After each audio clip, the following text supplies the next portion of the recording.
नमस्कार, मैं उमाशंकर। आप देख रहे हैं हरितपुर वाहिनी।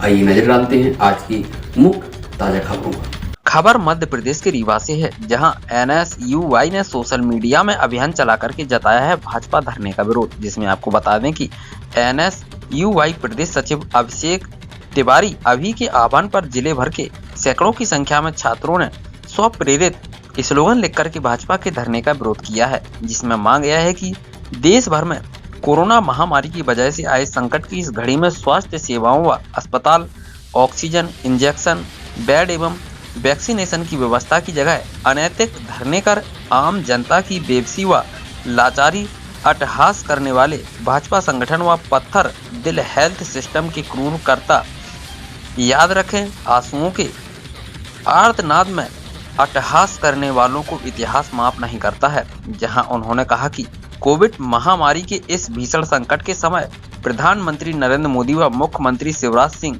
जब सत्ता में रहते हुए राजनीतिक स्वार्थों के लिए सत्ता में रहते हुए धरने पर बैठते हैं, तो जवाबदेही का यही एक काम है कि वे अपनी कुर्सी को छोड़ दें व अपनी जिम्मेवारियों को तिलांजलि देकर के धरने पर बैठ जाएं। जहां उन्होंने कहा कि अगर भाजपा नेताओं को धरने की अनुमति मिल सकती है तो लाखों खर्च करके बैठे कई परिवारों को कोविड गाइडलाइन के तहत शादी व अन्य मांगलिक आयोजनों की भी अनुमति दी जाए और खेत में सब्जी उगा रहे किसानों को जिनकी सब्जियां सड़ने पर मजबूर हैं, उन परिवारों को गाइडलाइन के तहत सब्जी बेचने की अनुमति दी जाए, ताकि गरीब परिवारों की आजीविका चल सके, ना कि डंडे बरसाए जाए।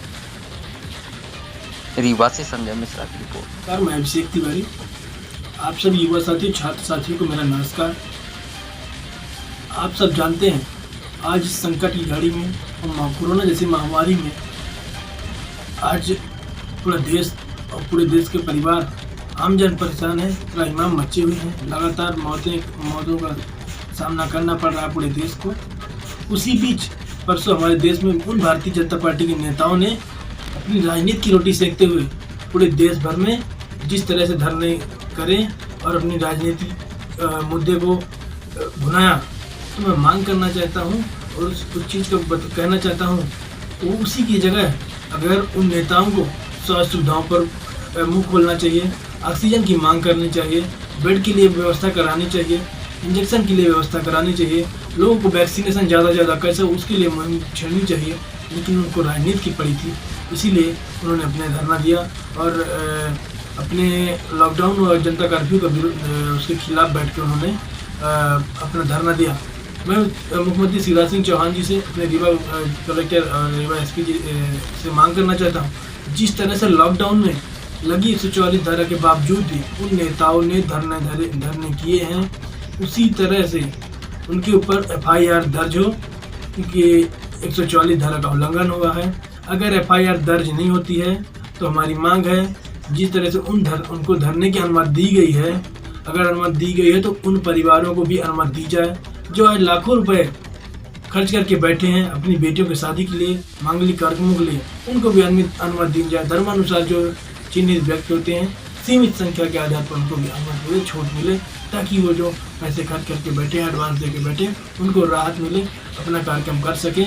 इसी तरह उन परिवारों को भी छूट दी जाए जो घर में सब्जी उगाते हैं, गाँव में सब्जी उगाते हैं लेकिन बेच नहीं पाते हैं, ले नहीं जा पाते हैं मार्केट तक, या कि कहीं भी गाँव तक निकल नहीं पाते हैं इस कर्फ्यू में, क्योंकि उनकी सब्जियां सड़ने को फेंकने मजबूर हो रही है। जैसे कल एक वाकया सामने आया है, रीवा एसपी की मौजूदगी में पुलिस कर्मियों ने सब्जी पे लात मारी, साइकिल की हवा निकाली, उस पर बर्बरता करी और यह निंदनीय है। कहीं ना कहीं आज किसान बहुत व्यथित है, उसकी सब्जियां घर में सड़ी जा रही हैं, उसको निकलने नहीं दिया जा रहा है। पुलिस का यह अमानवीय इधर से देखकर बहुत मन द्रवित था, लेकिन कहीं ना कहीं मन में कचोट था।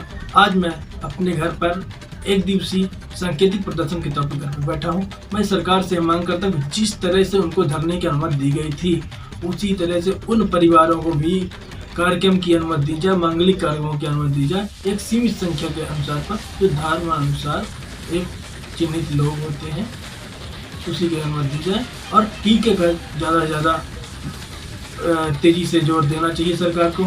आज युवाओं को लॉलीपॉप दे दिया है बंगाल के चुनाव में कि 1 मई से वैक्सीनेशन होगा, लेकिन आज तक कल से शुरू हुआ है, लेकिन 100 टीके भी नहीं है कि जिले में लग पाए हैं। कैसी व्यवस्थाएं हैं, कैसे इस महामारी से लड़ा जा सकता है, उसके लिए सोचना चाहिए।